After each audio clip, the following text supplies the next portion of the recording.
Finalizamos la sesión 3 con estos ejercicios de práctica donde ponemos a prueba los conceptos de gases ideales con el uso y la aplicación de la competencia de indagación para las pruebas saber. 11. Bien, tenemos este ejercicio en que el argón es un gas inerte usado en las bombillas para retardar la evaporación del filamento. Una cierta bombilla que contiene argón a 120 atmósferas y 18 grados Celsius se calienta hasta 85 grados Celsius a volumen constante. ¿Cuál es la presión final del argón en la bombilla en atmósferas? Este tipo de preguntas son usuales en las pruebas saber, pero hay que mirar qué ecuación se debe usar. Vamos a mirar si tenemos que usar la ecuación de estado o la ecuación de gas ideal. Dado que el número de moles y el volumen y la constante, valga la redundancia, son constantes, entonces no podemos usar esta ecuación dado que tenemos tres variables que son constantes.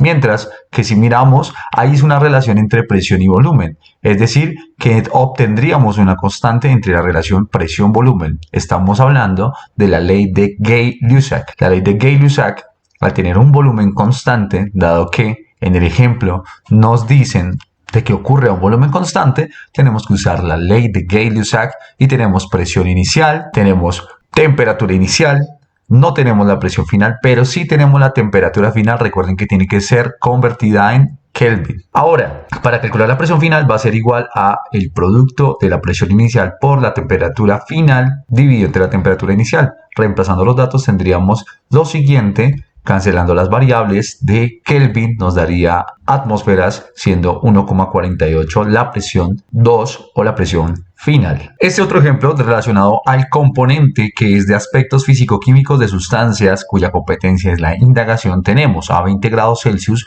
un recipiente contiene un gas seco X. En el siguiente dibujo se muestra el volumen del gas a diferentes presiones. Tenemos la presión de 1 atmósfera, 0,5 atmósferas y 5 atmósferas. Y tenemos volúmenes como 10 litros, 20 litros, 2 litros. La gráfica que mejor describe la variación del volumen cuando cambia la presión es, observen, la temperatura es constante. Si la temperatura es constante, quiere decir que la presión inicial en un producto por el volumen inicial debe ser igual a la presión final en un producto por el volumen final. Esta es la ley de Robert-Boyle. Entonces observemos que no cambia la temperatura, solo hay variaciones de presión y volumen. Cuando es una atmósfera y 10 litros, al disminuir la presión, entonces el volumen aumenta. Y acá al aumentar la presión, entonces el volumen disminuye. Son relaciones inversamente proporcionales entre la presión y el volumen. Si es inversamente proporcional, la única gráfica que nos da una relación que sea inversamente proporcional es